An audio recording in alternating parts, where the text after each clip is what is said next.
It's been quite an eventful week, a week of many things. Wars all over, Ukraine, Sudan, Israel. It's everywhere. Anyway, welcome to the biggest conversation. It's Let's Be Real with your usual suspects. Dr. C has been away for so long, Dr. C. It's for only one time. Are you sure? Yes. Oh, you've been away. I'm your host, CEO Charles Otieno. Kabisa. Look at you. Take it up. Can you see I can smile? Yes. Arodental. I am telling you. Karibu sana. Asante sana. No, actually I had my pengo here.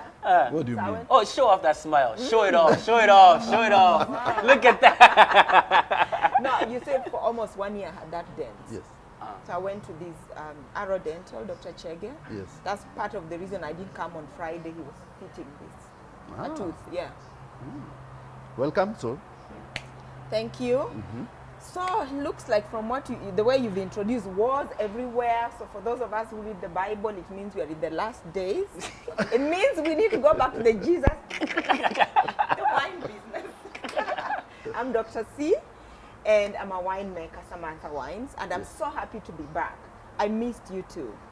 And even you, the audience, I missed you. And you know, I met some people who told you, we didn't see you on Sunday. Yes. When they don't see me, I meet people. We were waiting for you. We didn't see you. By force, by demand. By fire. Yes, exactly. Maria? Yeah, actually people commented on my page asking me, where is Dr. C? I didn't know. Yeah. So anyway, I am Maria, an author of the book Marriage is a Scam. Let me tell you something, guys. You know, before people would be attacking me about the book, nowadays I love the response. Like when you read the book and you tell me now that is what you want to read, I'm only bringing realness into writing. Thank you so much for everyone who watches the show. We are humbled to sit here and see you watch us. Okay, do we see them watch us? No, you see them, Yeah. the feedback. I see the feedback. Yes, that's how I know you are watching. Thank you so much. As usual, we are going to be real today and you're going to have so much fun listening to it. Exactly, and I'm honored. As we keep it real, we gotta have some real truth, and I'm that person who actually makes real content that indeed makes you smile and think. I'm Sam says, I wasn't here last week, but nobody remembers because I'm just a ghost sometimes. I'm here. No, we remember, man. No, but it's okay. I'm honored. Yeah, nice to see you guys, okay? Yes, Welcome. indeed. Simon, welcome, man. Thanks, appreciate it. I know you miss my energy, man. A lot of energy. Yes. And noise, by the way. Yes. Constructive Noise. Exactly. That's what it is. Defending it. No, not Let's defending constructive. it. Yes, it has to be. Now, let's kick it off. The first ahead. thing which happened this week is the president has been in the tour of Western Province. Then he went to Nyanza for 4 days. And in Nyanza, there were a couple of things he did. First of all, he was talking about the sugar industry and said that he'll write off 117 billion sugar debt in that region. Also, he went to Kisumu shipyard, and that's the first time he ever said that he congratulated the former President Uhuru's foresight in actually establishing a shipyard where we can repair and do that dock work in Kisumu. Then, a few days earlier, Rigathi Gachagua, our deputy president, famously known as Riggy G. Yes, the one and only. The one and only. The guy who keeps it real. The man who of shares, the man of the truthful men, said that he's going to look for Uhuru Kenyatta, the former president, and go for a handshake. What is happening? So I know what's happening. What's happening is that they have just now started to work. Because remember, in the last 10 years of President Uhuru's reign is for kings, tenure, his deputy, who was His Excellency, Ruto, he spent his time campaigning for 10 years. So he didn't have skin in the game. And now they've gotten onto the ground and they've realized there was actually a method in the madness. And they've realized, people were actually working, people are actually thinking. But I was thinking about it. It also happens to us, to be fair to them. You know the way you're always telling your parents, why did you do this? Why did you do this? And then one day you wake up and you become your parents. You're like, That reality check. yes, the reality check. Yeah, then you realize, oh, I have to pay all this. How did he pay all that school fees? Yes. How did you really manage? Yes. Yeah, I think that's what is happening. And I think for me, let me just say, politics or not politics, I think it's an important inflection point Yes. in Kenya today. But I also think there could be handshake that has already happened. So we are just being prepared. But I like what you said, even to build even what you said, that whole parents, like, because even going further, it's the, I can do it without you. That was the mentality, like, firstly, I can do it without you, hence now I will put so many blockades and I'll do so many things that will actually now, even now inflicting, you know, you remember those scandals of like how, oh, now the former president's like, now land has been now vandalized, parcels have been taken here and there. Now it's like a reconciliation in the sense that, oh, I'm seeing the importance of having you on my good side to some extent, because having you against me, I'm seeing where I will be in a lot of issues, and I'm seeing that will be a big blockade to actually getting things done, and hence that will limit me in trying to get my re-election bid that he wants later on when the other elections come. So yes, what you actually said was actually true. I see that realization of, I can't do this on my own. I need friends, not enemies. That's you see, because he had started afresh. There was so much enmity, even though government is supposed to be a going concern. Yes. It was like they had just a clean slate. The people in the former regime are kind of, as a citizen, that's how I feel, that they didn't want anything to do with the former regime. Then they realized, okay, we need to be a going concern. And now we are on the right track. Actually, I would say maybe the winning part, like I won, now it's my time, let me first breathe, shine, enjoy my seat, and all this. Now work started. Now they're starting now this is work. Where do I start from? How am I going to do it? Because now the celebration time is at least, they're putting it a bit behind because they've enjoyed and celebrated enough.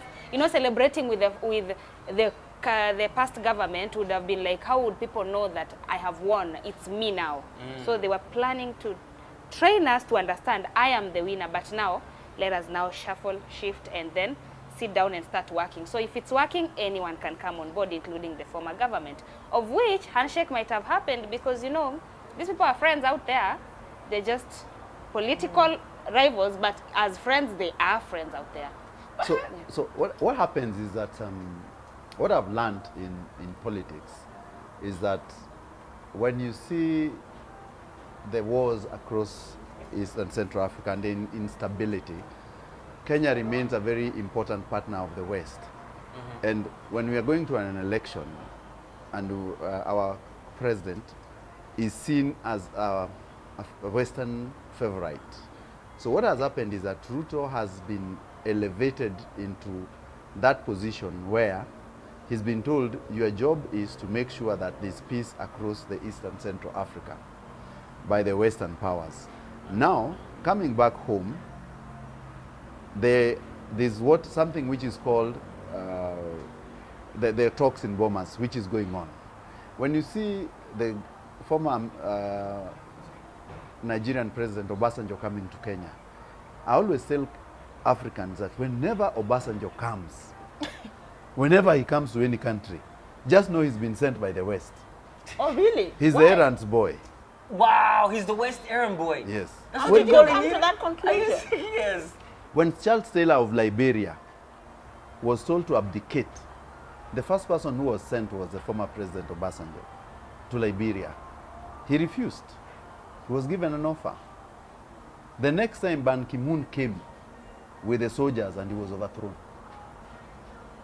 So the moment Obasanjo came to Kenya and met Raila, former premier, and Ruto, the handshake was done.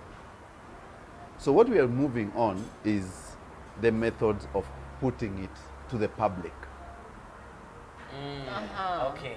But privately, It is done. it is done. But you know what, CEO? Yes. Now, we can just recall a few weeks ago, I said we need 10 years. Do you realize we've had 1 year Yeah. with no mark? Yes. Before people do Yes. Yeah? He was And then we had the election. election year. So you see why we need 3 years gone completely. No. Now we are going back to politics. But do you realize it's more than a year? More than a year. Just about a month. Since elections. Yeah. Okay? Yes. Now remember, nobody was working in the year of elections. Yeah? And then there was the year of speculation. And now so Obasanjo ametumwa sahi. Yes. This is 3 years wasted. So I hope in that handshake, BBI is coming back and we're going to endorse 10 years. But even the, even And the, you know the even election the- is almost coming again. Even the talks which we are having, remember the three things which the bombers team has agreed on yesterday. The first of one was the official leader of opposition, the office of the premier, isn't it? Yes. They've agreed on the way the composition, yes, of IBC. Yeah. These things were very critical to moving forward. So everyone else, and this is why I tell Kenyans that you must look at, and that's why the president went to Nyanza. And Rigathi Gachagua sensed, being a politician he is, that this train might leave me behind. So he's trying to look for Uhuru, the person he's been vilifying all along, so that he can also create a base For himself, that. for himself. And that's why he's saying, oh, Uhuru Kenyatta is our son, the former president is. But remember a few months ago, there were the people who were saying, he's a Cerelac baby, he's a what. So Kenyan politics are so dynamic, they move so fast, that if you do not know, and by Ruto going to Nyanza and congratulating the former president, it means that there's mending offenses. Now, hey, because there's a lot of mending that's actually going on, even when you say mending, because you know, what I'm thinking is everything has to be strategic. They Yes. always, even when you Yes. say behind the scenes and everything, I'm sure they're doing, even as I mentioned, that they're doing all this to actually make sure that they're able to implement some things and not get stuck in that lockhead of always conflicting. Yes. And one issue that even when you mentioned it about even term limits, there's some people out here who are being given serious term limits out here. The Cabinet Secretary of Defense, he says that now, policemen, yes, if you have stayed in one post longer than 3 years, your time has come. You are no longer going to have to stay there any longer. You're going to have to pack your things and actually be transferred. So he wants that locomotion. He wants to keep things in motion. And this is not even the first time that we've heard even about policemen being transferred. But now he's put a time limit of 3 years every single time. No, the reason that they've done this is now we have to combat corruption. We've heard that story I think before. it's a big mistake. What do you Very say, big. sir? I think it's a big mistake, and I don't know why they have to keep on experimenting and not learning from mistakes. You know, they did this with the teachers. First of all, we have to accept that teachers, policemen, they're offering a really good service, but on top of it all, they're humans like us. Yes. You know, with the teachers, I saw families break. Families, literally, families break. So if you're gonna break the families of these policemen, they're not all of them are spring chickens. Yeah, they have families, they have to live together. So you go to a place 3 years, and then you move, and then you move, and then you move. They should learn to what happened to the teachers. Now here's the I thing. have relatives who are actually teachers, and it reached a point, this family was almost disintegrating. They need to set roots somewhere. So yes, there's corruption, but it's a big mistake. We need to find a better way. Actually, I would feel sorry for a woman who is trying to build a family and then you're told, move. You get a baby here. Are you going to move with your kids? You know, this story reminds me of when my husband was transferred and we were living in the city and then we had to go. At that time, I had a small child, so I was like, okay, let's go. But on getting there, 1 year down the line, now I need a career, I need a life. That had not hit me at that time. But now when I'm there, that is when it hits me. My business cannot function here. So it brought a lot of strain and a lot of, like, trying to make all of your lives balance. And remember, it's not easy for you to just say, I'm throwing because you don't know where you'll be transferred to next. You're just living with uncertainties and things, like, for example, if right now I have 2 kids, now he's transferred again. Am I supposed to move with the kids, transfer schools, plan again to leave? I feel like if they are going to be transferring them, let it be from one office to the other within the same city. Do you have any But original thought? not far. Yes, Do listen, you have any original thought? the original about thought is that, corruption? and I don't disagree, I don't agree because one, the security forces, the way we govern our country is totally different from teachers. The security, the moment you sign as a security officer, the rule is that you are not supposed to stay in one location for more than 3 years. It is like that. That's the rule. Yes. Okay, educators. Number one, why? Because the police, when they get used to the locals, there's a lot of things which go bad. The police should be seen to bring peace and order. And what has happened is that the policemen, when they come and they set businesses and they start running matatus like in the city, they don't want to move, so they concentrate in. Remember, a police officer does not wake up 8 o'clock to go to work. His work is to make sure that the area is safe. So he has no working hours. He has no working hours per se. That's why he can be in regular uniform or not. He can be working at night to respond to crime or to investigate crime or to look at these issues. But naturally, a police officer, when you put them in a, and that's what we've had. There are policemen who stayed, for example, in Kayole area for long, crime short. So when you bring new officers, the gangs disappear because they do not know how they will get their money into the system. There's a lot of police system which people create. For example, look at what is happening in Sondu Miriu and in Sondu town, for example. There's police officers there. Kenyans are killing themselves. But now what has happened, we've brought new police officers who do not have any affiliation or any shop is running in the center, who is being patronized by the one tribe. So now this peace and order will be brought. So, and this is the logic. The logic is that a police officer, when you are signed to do your duty, you are supposed to, your duty area operation is Kenya. You can be moved. Now, here's the thing. Yeah. That in itself is, that dehumanizes the, that can also be dehumanizing this way. A police officer can just see you as a, and then they can overexert their authority because they don't actually even know you. And even that human connection can then now help actually police officers treat you like a human, and yet now you see that all these IPOA comes into play, all these dehumanizing of even us Kenyans, they overreact because they don't see you as an individual, they see you as just even as a human being, they just see you as a person who's just committing a crime from the word go, and hence they overexert and they actually act from a place of violence. That can actually now be overexertion of their authority. That's now the downside of that. And even as they mentioned even about the family aspect of it, even police officers themselves, they are humans themselves. Yes. And then when you're now trying to strip this person from this place that they've established in to another place, there are other ways to even, we can be smart in our ways of even transferring. We can say 3 years transfer. Now, who do we transfer based on performance? Who do we transfer based on certain categories? Or do we just come in and say, you want everybody, go? Just by like that. You see, there also has to be within it, there has to be a thought process in the transfer itself rather than just a strip and place. What you're saying is exactly that. Remember, it is not a mass transfer. What they are saying is that some people who have stayed for long, there are people who have stayed in one center for 10 years. They say that they'll stop your salaries after 3 years. That is actually not a mass now. Listen. There's a mass there. The catch is somewhere. And I'm coming to the catch. Yeah. The catch is that the Kenyan police are going to Haiti. Okay. And but I thought it was stopped by the court. They will get away because the UN has given Kenyan government 17 billion shillings for that project. Okay, so it will be Nini. Yeah, it's done. it's already done. That will be wrong. Okay. That's how things work. And the police are ready to go because per month they'll be paid 500,000 per police officer because that's what it is. So let me ask you, CEO. Yes. You say that it's good for them to be shuffled so Yes. that they don't set up businesses. Yes. Now, are they paid enough for them not to have businesses so that they can be walking around like living like they're living in camps, from this side to that side, from this side to that side? Because now they're sacrificing family. Let's start with they're sacrificing family, because it's so hard for a family to run with every 3 years of movement. Maria, when you are signed for police or military, all those considerations are not there.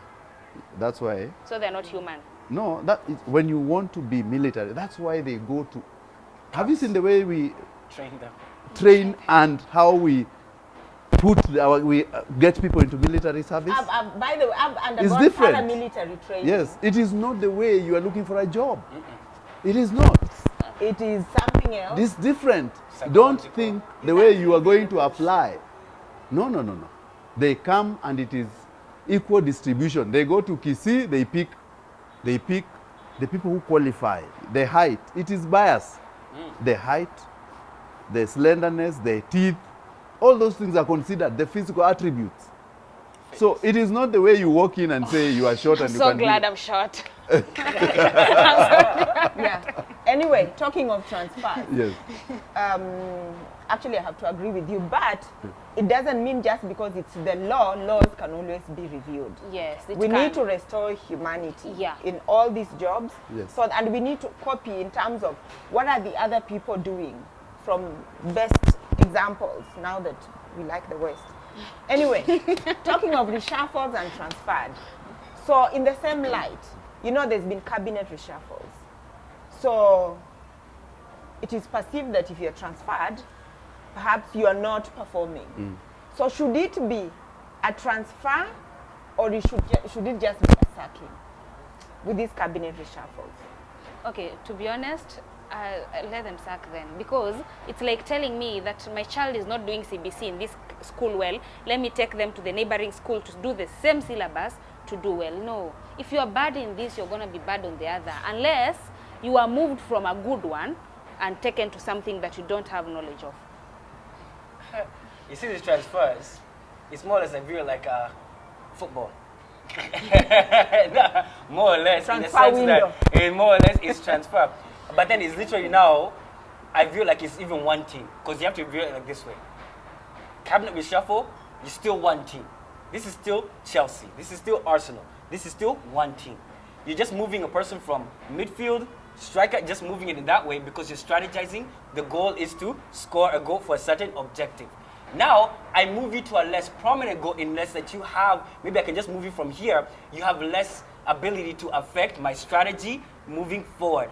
If I have an attacking mindset in the sense that I am very attacking my way, so I want, seeing you that you're not a very good striker, I will move you to towards my defensive side based on the way I've seen you. In essence, it's just moving you around based on how I see you strategically towards the goal that I want. And it's not necessarily of, oh, you're doing such a bad job. No, you're not doing a job that's strategically moving me towards the objective that I want. And in essence, the president has now told you, where, you know who's the boss here? Where ni nani? And at the same time, that establishing, putting like a foothold in the sense that you don't, I've given you the leeway, I've given you enough time. Up and now, let's get serious. You have to also know that there's an objective I put you here for. Now, also, there's also that power play, and then there's also even strategizing in the sense that you are not good here, move you here, and please know your place when you actually put you in this position here.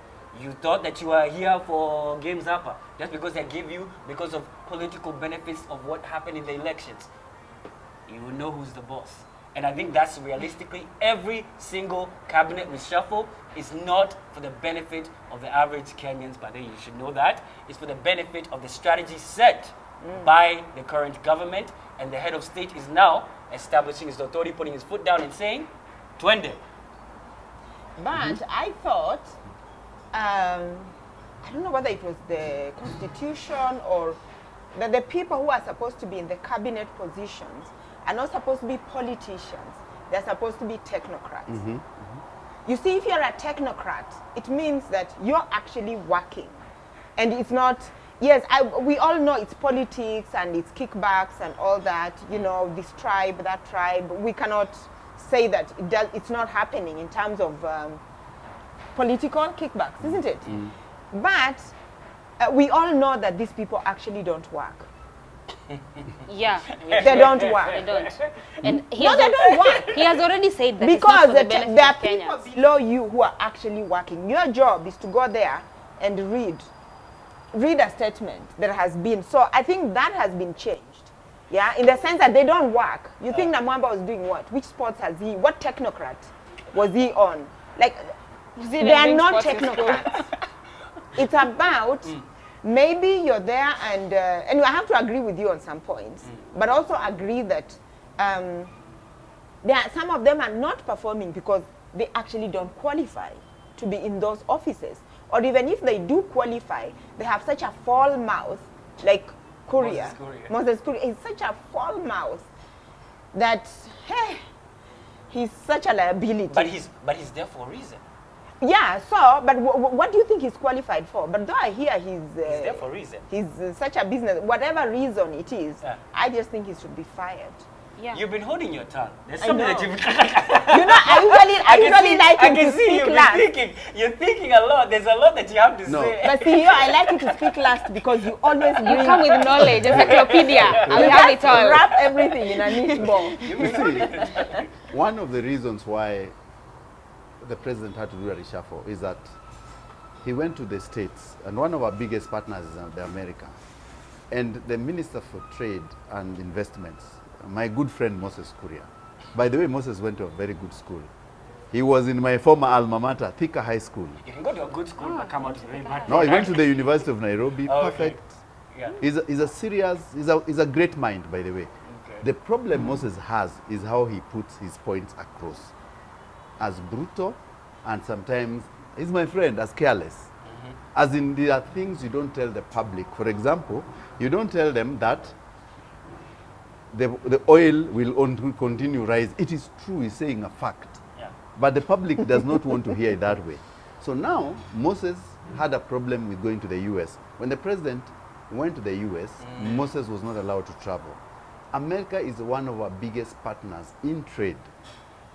So as Minister for Trade and Investment, who cannot accompany the president to the United States where they are going to sign deals, the president was forced to announce the former minister, Adan Mohammed, as a minister. So now when he came back home, he realized that he has to do what we call a shuffle. It's not a reshuffle, it's just a shuffle. Because a reshuffle is when a minister, one loses his job or someone is demoted. This one is a shuffle where people are moved across. You just shuffle them. Like the shuffle dance. Yes. Like this. You don't move. Like that. There's no significant move. It's just you moving here to here without a consequence. It is not based on either performance, because if it is performance, some people would have been dropped. It is not based in any other deal. It is just because you wanted to get someone who can run the ministry and can travel. And one of the reasons... You mean Kuria is banned? He couldn't travel to the US. Yeah. Why? He can't be given... A while back, Why? actually. Oh, yeah. Since a So while back. now, Oh and my then God. Kuria So we've got made robbed. a big problem is that when he went to Belarus, there are some tractors which were supposed to come from the Belarusians. And the Americans wanted that deal, to bring tractors to the country. And Moses was ready to sign with the Belarusians. And you know the Belarusians support the Russians. And the Russians are at war with the Ukraine. So you see where the Americans come in. So this is about geopolitics and interests. So the cabinet must carry, and also for the president, he cannot reshuffle right now because this is what we call an election cabinet. An election cabinet is a reward cabinet. All these characters who are there, they are not there because of merit. They are because they supported him when he needed them most. So it is very sad to fire one of your friends who spent most of his money to support your presidency and your candidates. So that's why he's keeping them. But he would have fired some of them because of misperformance or underperformance. But he's looking back and saying, it's only 1 year, you recoup your money, make some business deals, and then move on. In the second bit, you'll be out. Okay, to be honest, I am looking forward to a Kenya whereby people will be given jobs based on merits, people will be given jobs based on qualifications, and anyone who will be doing anything, they will be doing because they are qualified for it. Because even most people are not doing what they can do best or what they are trained to do. It's just because of corruption. But on that note, we are going to take a very short break and we will be right back on Let's Be Real. New Superstay Vinyl Ink from Maybelline, New York. Shake up your longwear with no budge vinyl color. Color lock formula. Up to 16-hour wear. New Superstay Vinyl Ink, Maybelline, New York.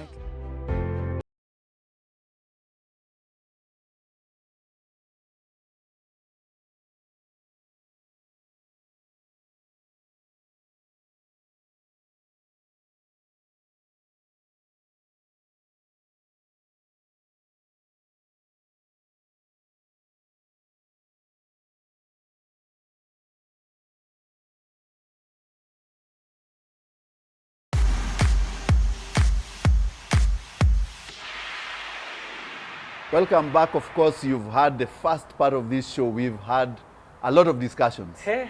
People have made decisions. Dr. C doesn't want policemen and Maria to be transferred.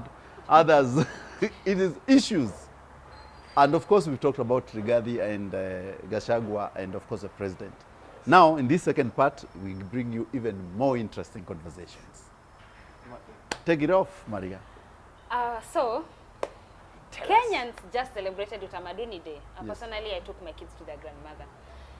Yet the constitution does not have any definition on any ethnic group. Like there is no community that has been mentioned in the constitution. Now I wonder, how are they going to be deciding on the dress code? Yeah, I know all of you have heard. We are not dressing well. So how are they going to be determining the dress code that they are going to come up with when it comes to the national Kenyan dress code? Yeah. Kwanza, first of all, me, I have to comment on that. You know, I was alive. Go ahead, go ahead. I was alive. I was still hot-blooded like you, young girl like you, when actually we had a whole promotion of a national dress. Yes. And we came up with a national dress. I think it was Monica Canaris. Monica was there. Yeah. Yes, Monica Canari was one of the leading top. Rialto. Rialto, those people. And we came up with a national dress. And I can tell you, as somebody who is in the fashion industry, I saw it was kind of like adopted. I even still have beautiful photos.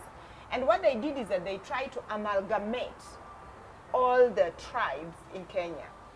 And I think the question we need to be asking ourselves before we try to work on a national dress, why was that dress not adopted?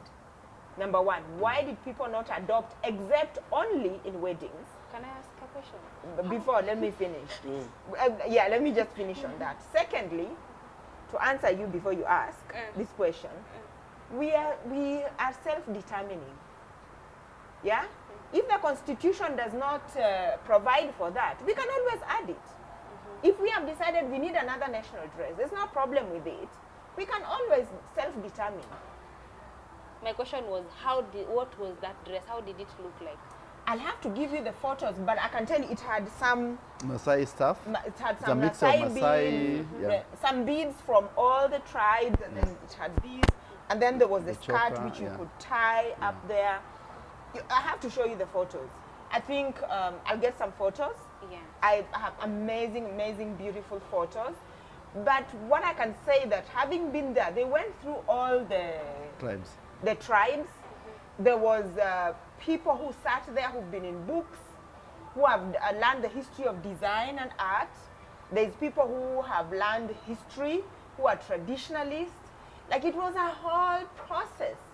But I must say, perhaps maybe sometimes there's a government ownership, there's a what, and it's a good thing. I'll say it's a good thing to have an identity. But rather, what I've seen in other countries, my other country, Hungary, yeah, literally, I'm married there, so I'm Hungarian. So we have a day called the 20th of December, which is a day when we celebrate. What does it really mean to be Hungarian? We celebrate the constitution, celebrate the, then there is a big expo. Everything, and it's funded by the government. Everything, every tribe, everyone is invited, from their food to everything that actually, so in our case, we celebrate what makes us Kenyan. What is it? So that we don't forget, like what really makes us Kenyan. So if you're this tribe, what makes it? That one. So there's a Constitution Day, and it all culminates in the evening with huge fireworks. It's a day that everyone looks forward to. It's a day that even lullabies. I tell you, as my daughter is now 10 years old, I struggle to go online and just find a Luya lullaby, even a Swahili lullaby. So what is it that we have done that we've forgotten those things? I think that should just be the beginning, and we should not end with the dress. It should be about what makes us Kenyan. I would even go further. You said, you see, Utamaduni is culture, if I'm not wrong, right? Yes. So it's basically culture day. So that's the basic, and then now, basically our essence, in the sense they're looking for a national dress and a national wear. Why are we complicating this thing? It can be very simple. Every single year, because it comes yearly, every single year, we actually celebrate one particular culture, showing indeed that this is the way that we actually even dress as this culture. That's how many years? 47 or we have several like so many tribes actually around. After now we renew it and we actually now we do that. Now this is the way. Kambas, Kikuyus, so on and so forth. And we keep on going as we celebrate every single wear. Now we're celebrating this culture. This is how they dress. Now, because we start now putting your wearing a Maasai hat, a Kikuyu, whatever, a Kambo, whatever, it looks like you're you're just all over the place. You look like you're splattered and you look like you're just adding on, even as Kikuyus, you know what they do, that mixture of every single thing that they just add on to that. All those Machakura. Yes, there you go. We look like Machakura. And that's, you see what I mean? We're looking like we're mixing up everything. We're like, this food does not have taste. Simon, I'm sorry to cut you. Yes, good. But you have mentioned something so important. I think you should stand on top of KICC or whatever. Somebody should just I stand on top of this chair. On this chair. You know what? You know, like the Chinese, they have the year of the octopus or the year of the rabbit, or the year of the dog. So we should have the year of the Maasai. Yes. The year of the Luya. The year of the Kamba. So for the next, and in that year, that tribe must really come out and showcase what does it mean. So we spend the whole year actually celebrating. So, yeah. I would say, I would feel like, first of all, because of the fact that we, on a personal level, do not embrace culture. You know, nowadays... You don't. Okay, first of all, funny enough, I'm born and raised in the city, so I don't know so much about Kisii culture. But if something like that could have been introduced, it will be helpful even to me and to my children. Because right now, for example, my children are half caste. Now they are Kisii and Kikuyu. So if my parents, their parents would have embraced that culture and introduced it even all over, like if they introduce something like that, it will be beneficial to me and my kids as they grow. But you know, we are forgetting our culture, and with the time, you'll find that even with intermarriages, like right now, if I look at my kids and then I'm like, they're learning, yes, the Kikuyu culture, but they can't learn it as much because when they go to school, there are kids there who also don't know their culture, so the embracing is not even as much. So if we can extend that even to these schools, learning the cultures even in school, like that should be a syllabus, because you find that we are getting lost somewhere in between. So I am okay with that yearly, every culture, because if you say next year is Kisii, maybe I can learn 10 things or 2, but I know how to cook matoke and Simon, stop looking at me. So culture is always dynamic, which is culture moves, improves, changes. And these tribes you're talking about, as the world develops, these cultures are amalgamating into one. It is not distinctively, in the year 2000, only less than 10% of Kikuyus would eat fish. Everyone now eats fish. Cultures are dynamic. They move, they change. And the problem with this national dress is that it was politicized. The previous one? Yes, it was politicized. So people, when you bring a lot of intellectualism into something like cultural, it doesn't succeed. Let me give you an example. During independence, when we wanted to get independence, when we were designing our flag, when we are designing our coat of arms, where does our coat of arms come from? No idea. Explain. The coat of arms is a Luo culture. The axe, the cockerel, and the spear. It is predominantly Luo. When a Luo man is going to establish his homestead, that's what I walk out with. And what again? Ever repeat it again? A spear. Like, did you know this? Yeah. I didn't. An axe. You've seen an axe? Yes. That cockerel holding an axe on its leg like this. And then there are 2 spears. Yeah. That is your coat of arms. That's predominantly Luo. It is the Luos who infused it into the Kenyan flag. That Kenya was getting independence. It's like a young man getting out of his father's home to establish his home. That is the cultural meaning of it. So if we wanted to do our dress, you pick with what we call good guidance. And as agree, this is what represents us. I've never had anyone complain of Kenyan coat of arms being a Luo cultural thing. But today, if I'm establishing my home in Luo land, the first thing I walk out that night is I go with my axe, my spear, and a cockerel to wake me up in the morning. And you've done this. That is so new. You've done this. You've done this. So, I'm talking about culture. Yes. But can I ask a question? Just one. Do you know anything about Kisii, even one? So that I can leave the Be show with alright. one idea. Listen, Be already. let me tell you about Kisii. Say Biamono. Biamono. There's along the Luos, Luyas, and Kisis. This is what we call the geopolitics of the lake and the Tesos. The geopolitics. There are very many Kisii clans which are Luo, and there are very many Luo clans which are Kisii. They share a lot of stuff. There are many Luya. If you go to Ababu Namwamba's clan, it's called Abamrembo. In Luo, it's called Jokamrembo. It's the same clan. One speaks Luya, one speaks Luo. If you go to Kisii, the guys you see, the Boncharis, they are the sons of Onchari, who was a Luo before. All of that is a Luo. If you talk to them, they are Luos who are in Kisii. Culture, when it comes to culture. I know. He knows too much about Hey, CEO. Yes.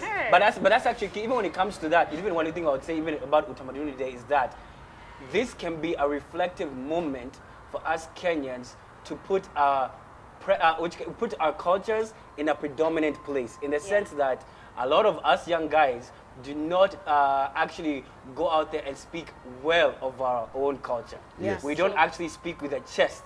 We don't actually even go out there and say, yes, I am Kikuyu, yes, I am this, and I'm proud of it. Hallelujah, girl. You know, there's Yes, we are meant to be proud of our there's no essence of pride within the cultures that we actually have in ourselves. And hence, that's why many households, what do?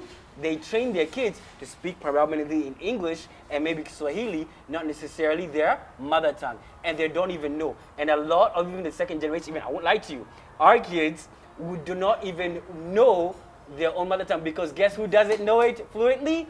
Us. So I want to say something on that, because you've got a point, but also we have to accept the fact that our ancestors, they were almost their souls had to be broken completely to align to the colonial. You see what the Britons did, Yes. which is very different from what the French. If you go to West Africa, they are cultured.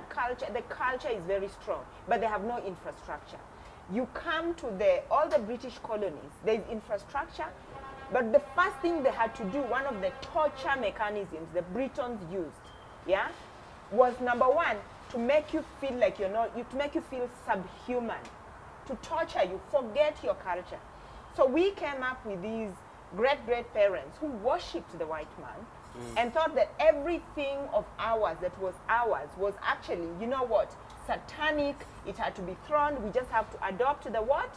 Remember, I always talk about the gun in one hand and the Bible in the other hand. So yes, there's that what happened, but there's a new reawakening. I'm telling you, you see my daughter, she has this Kenya band. She wears it wherever. So she's very patriotic.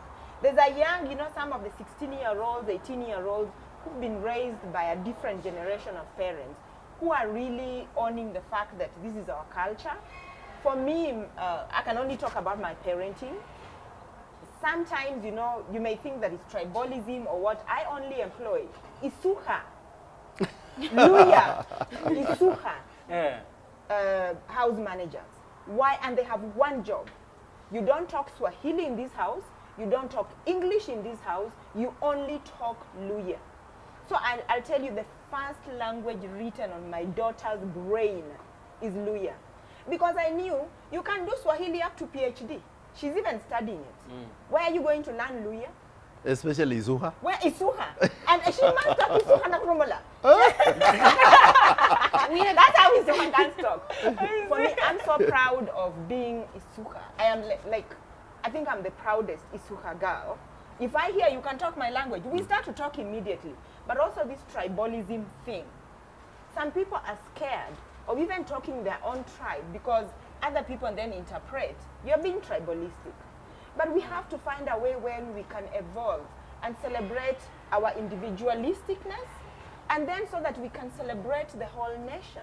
I get you. Even when I grew up in the States, my parents, they would speak when I come back from school. they would speak to me in Kikuyu, Kikuyu yes. every now and then. Yes. Yeah. And that's why I know how to pick up words here and there. Yeah. And that's what a lot of even Kenyans out there, they do. When you come to the house, You speak Kikuyu your is mother spoken or Luo is spoken, whatever is you are is actually spoken in the house. So hence I'm able to pick up, even though enunciating is a problem, but I know this word means this And this statement one- means this, yes. and hence I understand what it actually means. So yes, there's that aspect of things that actually goes Just to comment the last one. The last one. It's okay, it's Yeah, okay. the last one. Do you know one of my father? I was raised by a father, a single man at the time, and one of the things that I remember so clearly when I was a little child was that he taught me how to write Luya. Because at Right. the time I lived in we lived in Eldoret. He worked for the East Africa Turning Company. You remember it? Because you know so many things. And so every time here to ensure when we closed school, we went to the village. And then when we came back, we had to write a letter back home to my grandmother, and it had to be in Luya. It meant you had to learn ha, he, ho, hu. Baby. Yes, you had to learn those things and you had to put it together. So he taught me how to write Luya, to write and speak it. Like there was no, you understand? So I get again, you. it's parenting. I have a question. Yes. Now, my kids have Kikuyu, have Kisii. Yes. How do I go about that without? Children can learn so fast, their mind can expand. Now they're talking only English. You have work to do. You have a limit of 47 years. Personally, I never schooled in Nyanza. But you speak Luo. I speak fluent Luo. I speak even better Kikuyu. Wow. And I read Kikuyu, and I can read Kikuyu Bible and can speak it. Because when I was being taught in Kikuyu land in Juja, Kalimoni Boarding Primary School, we learned in Kikuyu from class 1 to 3. How beautiful that is. Wow. So I went to Thika High School, and everyone there is Kikuyu. So most of my friends are Kikuyus.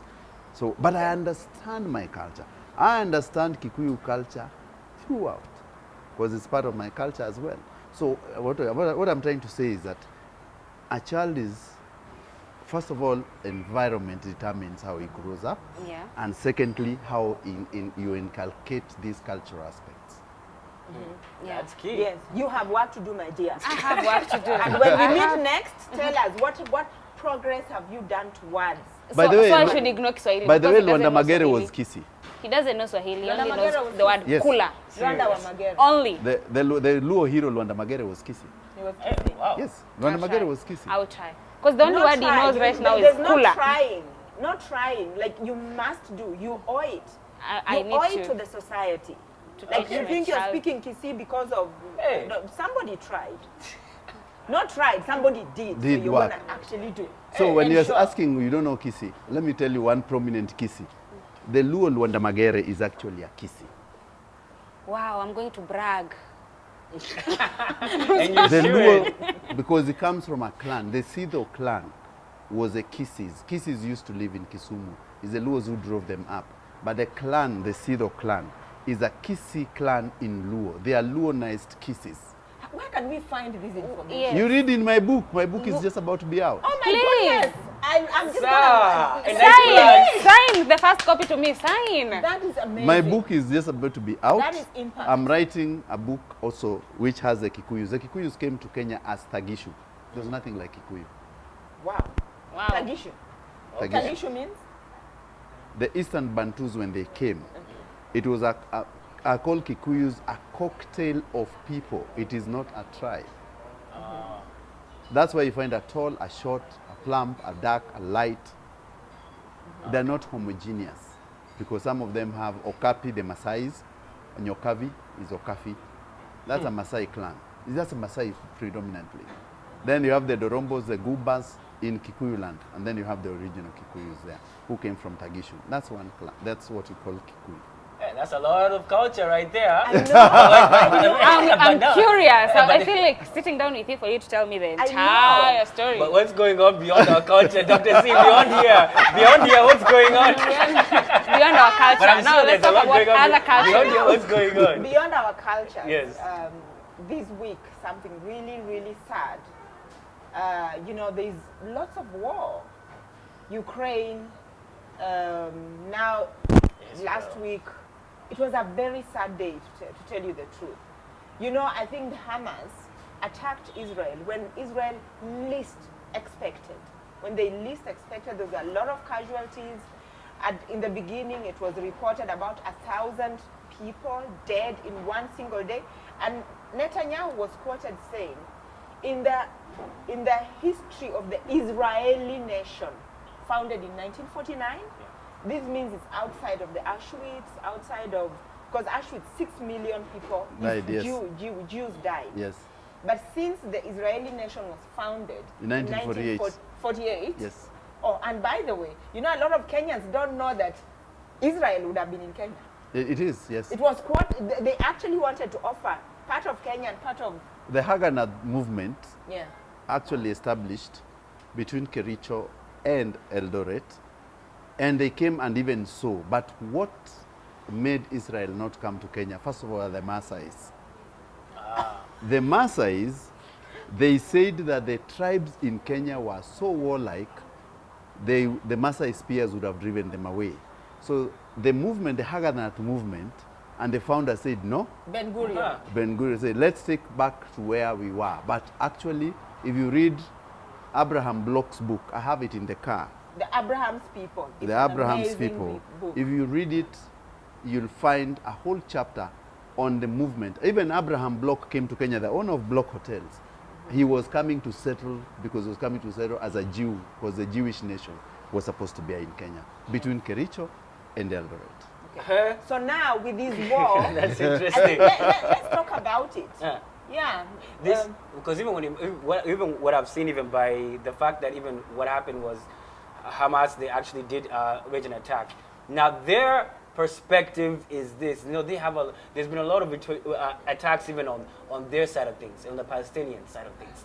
As well, the Palestinian, even within that, they would say that even within the Israeli land area, they feel that even the Palestinians, they feel like they are actually an open jail. That's what they would even want to call it. So even right now, they've been saying that over the past even few attacks that have been going on, even with attacks, there have been a lot more Palestinians even dying in those kind of attacks from Israel. And then now the Palestinians now saying that this was quote unquote attack. That's why even you saw there's some people even celebrating that attack. There were some people even celebrating that attack that happened on the Israeli side of things. Now, that was indeed a terrorist attack. Even right now, there's going on this push and pull. And now even when Netanyahu even said that now it's war. Even you saw even the shells even coming in, and then the Iron Dome did its, the Iron Shield actually did its thing to even counter those missile attacks. Well, even what I see is this indeed, that what happens is that you see a lot of even countries even coming out, even saying Iran was even involved. Even there's a lot of global push and pull that's going on even right now. And the key thing will be is this: through the interest that is actually going on, nothing is ever just out of the blue. Things are calculated. This was a calculated attack. Things are calculated and thought through. And through all this push and pull, people were saying that Iran, even some places even saying that's a confirmed that indeed Iran didn't have its own role to play, because now Hamas did not have the actual ingenuity, even the manpower to actually attack and execute in the way that they did, based on previous attacks that they. So whose war is it? Now here's the thing: it's a lot of self-interest in what it is. Even with this focus on Israel, guess where the attention is being drawn away from? Russia. Ukraine. Drawn away from the Ukraine, the headache that's going on in Ukraine. And there's a lot of Western interest when it actually comes to now Israel. But there's a lot of Jews in Ukraine, including the Ukrainian president is Jewish. By the way, the whole of Ukraine, 3/4 is Jewish. Yes. Yes, even Russians, the big part of Russia is Jewish. Notice I'm not talking about even the Jewish or so on and so forth. I'm talking about interests. I'm talking about interest. Now I'm talking about interest now. Okay. I'm talking about the interest side of things, because interest is what plays a bigger role when it actually even comes to sort of things. Why would Iran necessarily want to back Hamas for this action to happen? And then now you hear Saudi Arabia is now pulling from the table from them to even engage with Israel in negotiation, even when they already even want to do their deals, so on and so forth. So there's a lot of global interest even coming into play, because the reason why even Israel will get undevoted backing from the U.S. is because, of course, Israel itself has many, even backs U.S., even politicians in their run for office. They back them in so many cases. So what you have to always look at these things is what self-interests are being served through these attacks going on, and then all of a sudden what you start seeing is in the next few months, why are we not hearing anything about Ukraine anymore? What are these things? There's a lot of, that's even I take a step back before even you say World War III. Tumekucha. Well, relax. There's a lot of self-interest usually talking back here and forth, and literally now global politics is literally at play. That's even for me, even I take a step back and I look at it, whose self-interests are being served right blood, to shed Jewish blood. And they actually even have real hatred towards the Jews, even they'll say, even kill, or that's why even Hamas is more, even I'll say it's a terrorist group, because they even act, it just even bloodshed is literally there. That's why even you see so many things, kidnappings, beheadings, going on here and forth, so forth, and then now Israel, they will retaliate. This is what I always say. I believe that the Palestinians have a right to self-determination, first of all. What I mean is that they have a right to self-rule and self-determination and their own independence. That's what I say first. Secondly, I believe that Israel as a state has a right to exist in their rightful home. Yes. True. And their rightful home is where they are established, not anywhere else, because everyone comes from somewhere. Now, my only problem is that Gaza Strip is 40 kilometers long, 11 kilometers wide. It has 2.2 million people. Congested. It is too congested. The Hamas are a few group of people who have been supported by enough of, first of all, the Hezbollah from Lebanon, has been supported with the Syrians, and they are going, because they are near Israel at the border, they want to attack Israel. So was this attack planned, or was Israel asleep? No. I think Israel knew this attack would come. Really? And I think they wanted to deal with these problems once and for all. I'll give you 3 reasons why I believe so. When the Yom Kippur War of 1973 happened, that's the first time Israel was caught unawares. Egypt invaded Israel, took over until Sinai. That was 1969. 73. 73, yeah. When Israelites retaliated during the Yom Kippur War, they pushed Egypt to Alexandria. They signed a peace treaty. Egypt has not attacked Israel ever since.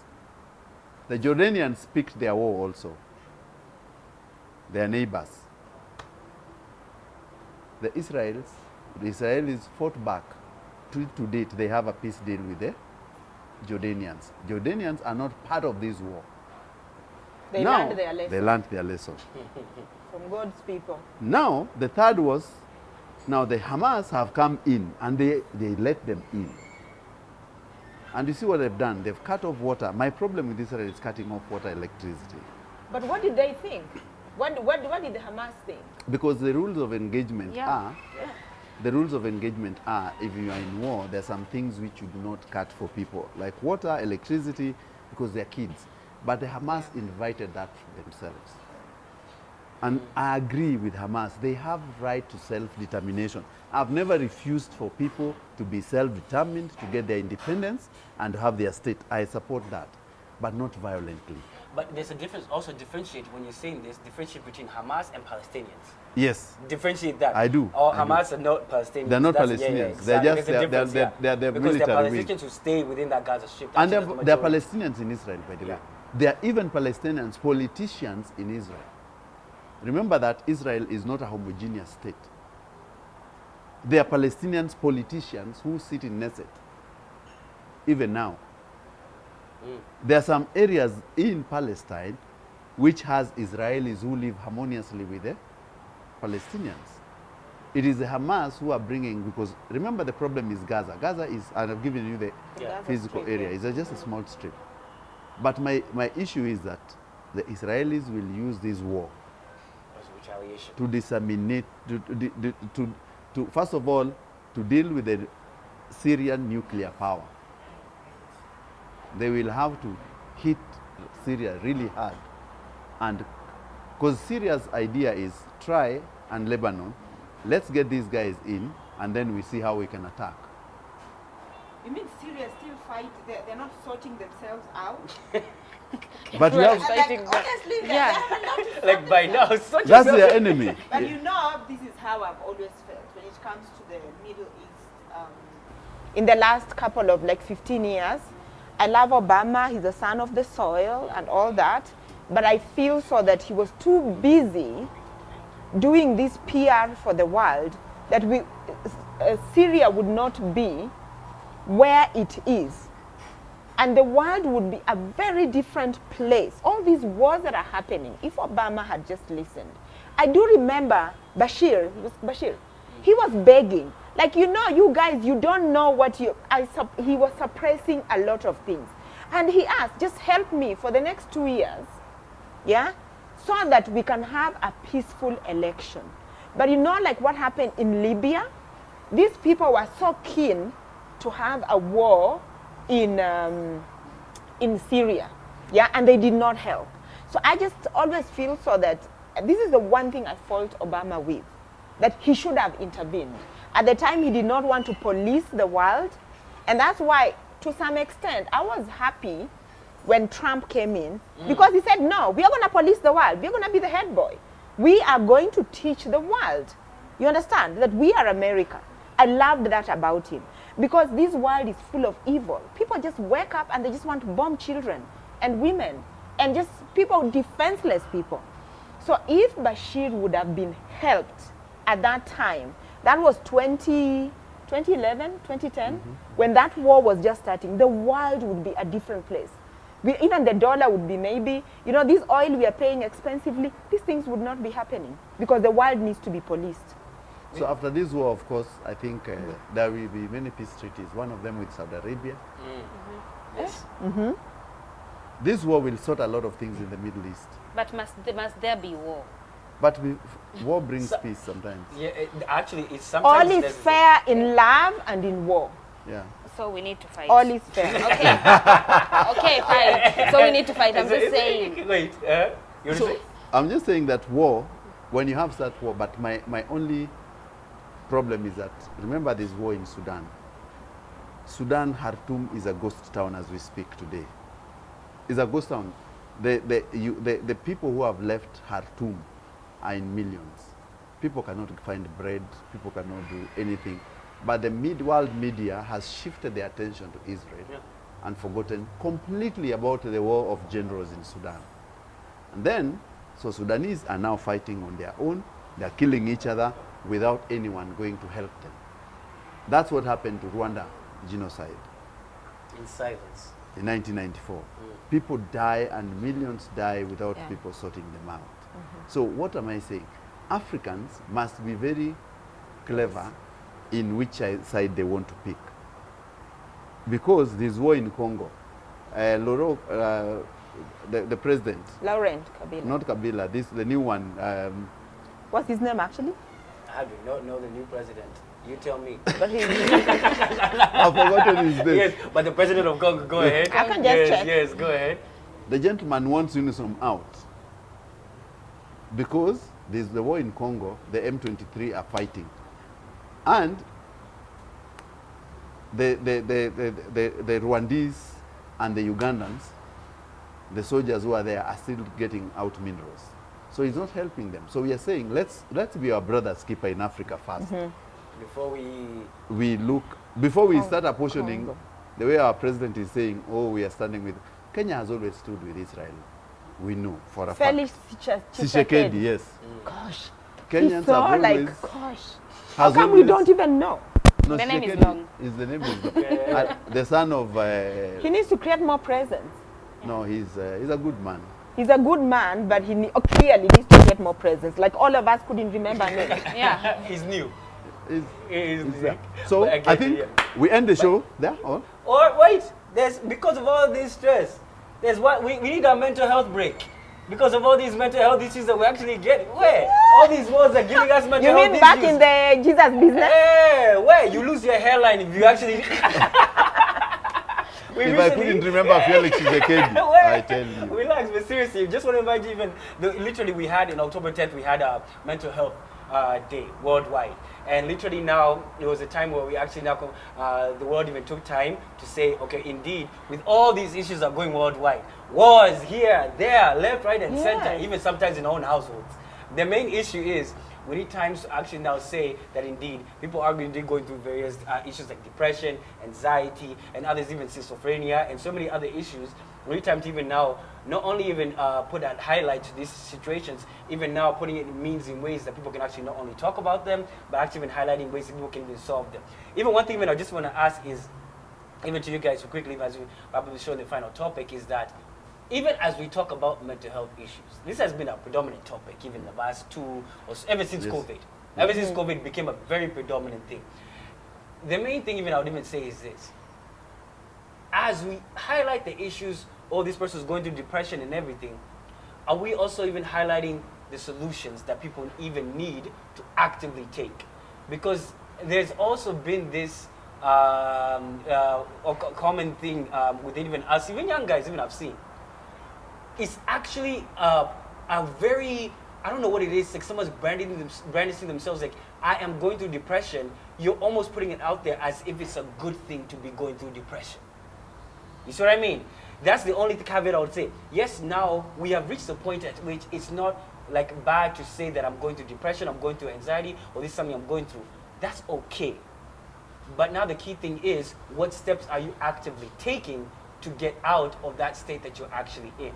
So even I just want to know, even from you guys, like, have we gone beyond the stage of like now, it's not always a bad thing to say that you're going through depression, but now, or even any other issue, but what steps are we actually going to take to get out of that state? Because being in that state is not always a good thing. You know, there's something you've really raised about mental health. The fact that people are just doing bad things, not taking responsibility, and just, you know, under the cover of mental health. Mental health, yes, is a serious thing. But I'm not just going to wake up and start telling lies about you, things that are not even true, yeah? Maybe even on a public platform or, you know, something like that. And then you start saying, oh, so-and-so has attacked my mental health, because people are going to deal with you. So let me give you a story. In a neighborhood that I know, so there was this one neighbor who, you know, in neighborhoods, they have the board meetings and we decide, so this is how it's going to be and all that. So this particular neighbor would actually come into the meeting, not my neighborhood, another one that I know of, Yingine, sio yangu. So she would go into the meetings apparently drunk. Even at that time they had a chairman, even with an umbrella, they even want, like, and then she would, under the cover of, you know, mental health, took somebody's phone, felt like it was just chaotic. So what I realized that one of the neighbors decided, no, you're going to pay for this. They went and they pursued the case, the criminal case. She was made to actually pay for that phone. And then she would just even, for example, refuse to pay things like service charge. Do you know the neighborhood pursued, you know, under mental health, the neighborhood pursued until her house is almost being put on auction because of that. So I think so that yes, there's mental health issues. Yes, there's a way we can make it well known. Yeah. But there has to be clear water between criminal things, yeah, and just being a bad human being and actually mental health. But also encourage people to go and seek mental health in terms of to be, treatment. Yeah, but also a lot of public education in terms of, yeah, so when you see this, because mental health is not one sign, it's a group of signs. And therefore it becomes really, really difficult in terms of even diagnosis, yeah? So unless you go and see a psychiatrist, or there are some that just need counseling, and by that, to be a psychiatrist, you have to go and study medical, like you have to go through medical school, and then go and do a PhD, a master's in just mental health and psychiatry, which is very different from counseling, that you can even go and take 3 months course and you start talking to people. It doesn't make you a psychiatrist. So there's the organic diseases and the ones that are just about depression. And yeah, Maybe the world has ignored mental health for a long time, and that's why we have wars. That's why we have mad people getting into presidency. What do you think? Okay, I'm not gonna be agreeing with you as much because I've also realized that too much knowledge is not good for us. Nowadays, people are self-diagnosing this thing. Like someone just goes out there and says, oh, I have mental health issue, I'm depressed, I'm seeing a therapist. Now there's a young person who is watching you and they're like, oh, this is what you are doing. Like the other day, someone was complaining, my childhood traumas are getting me because I was given so much food. Now I'm seeing a therapist. There is so much self-diagnosing out here for mental health. Some people are actually do not know what it means. If you go see a specialist to tell you that you have a problem, people have real issues. Some people go to the point of they get into suicide because they could not get help. They couldn't even get that one person to talk to. But others are just preaching it like it's nothing. Others are just making it like a joke. Yeah. And those people making it as like a joke are making it look like mental health is not an issue.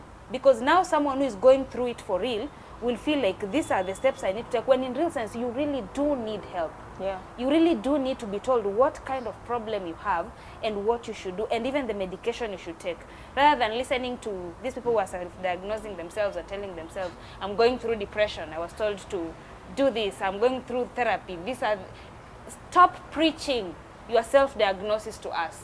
Hey. If you have a problem, Yes, go get checked, then let the doctor handle you. Because those people who are going through it will not be publicly telling you that. Yeah. Because it's a real issue. It's not a joke. We are losing a lot of people because of that. That's actually true. And people are going through a lot of problems in their homes because they don't know how to handle the situation. But there's someone out there who's just saying. Just saying. What would you say specifically to even men? I think, first of all, mental issues are real issues. And I'm saying because I think we've covered it very well. So I'll just wind up as we wind the show because of time. Mental issues are real issues. But also realize that there are very many people who are out there who have taken that as a business now. It's a new business in town. So you must, first of all, ask yourself, and as a community, we must have people living with each other to help each other first. Because the issues of mental health is because one, neglect or not dealing with your personal issues, or not finding proper things to communicate around those issues. And they develop or workplaces which are unsafe because it is devised around how you stay and where you work or how you live.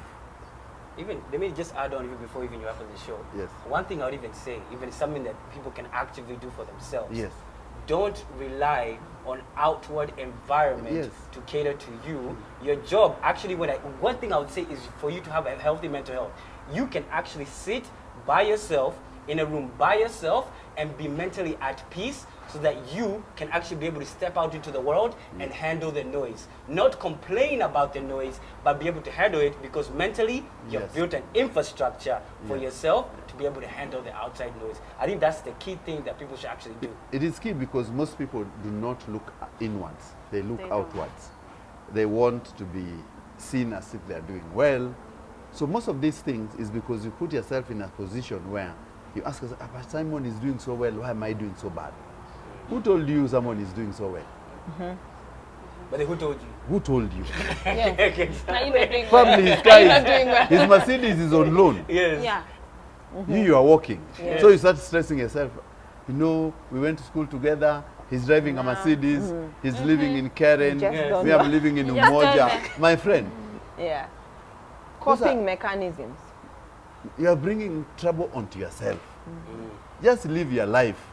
Find peace in your own Yes. self. But it's a difficult time. It's a very difficult time for young people, I'll tell you. Yeah, it is. Because, you know, you're seated there, people are dressing in a certain way, Well, living, the shop. you know, exactly what you're saying. So unless young people can really learn to cope, Yeah. it's especially young people, it's a major problem. I would just- Exercise to Also- cope. There are ways to cope. Exercise. There are healthy ways to even go out there, engage with people, do something productive. This do is something not beyond just a yourself. Kenyan problem. Yeah. I think all these social media sites need to put in a lot of money into mental health. And I'm shocked actually. One of the bigger ones, Meta, is one of the ones that was actually being taken to court because their employees who are in Africa here, Kenya, had developed mental health problems just out of moderating. You know, that's an active case, either it's going on. So these social media platforms need to put in half of their profits in the world into mental health. So, Dr. C, what people should know that everything they see in social media is not real. It's Some of that it is faking important. it. Yeah.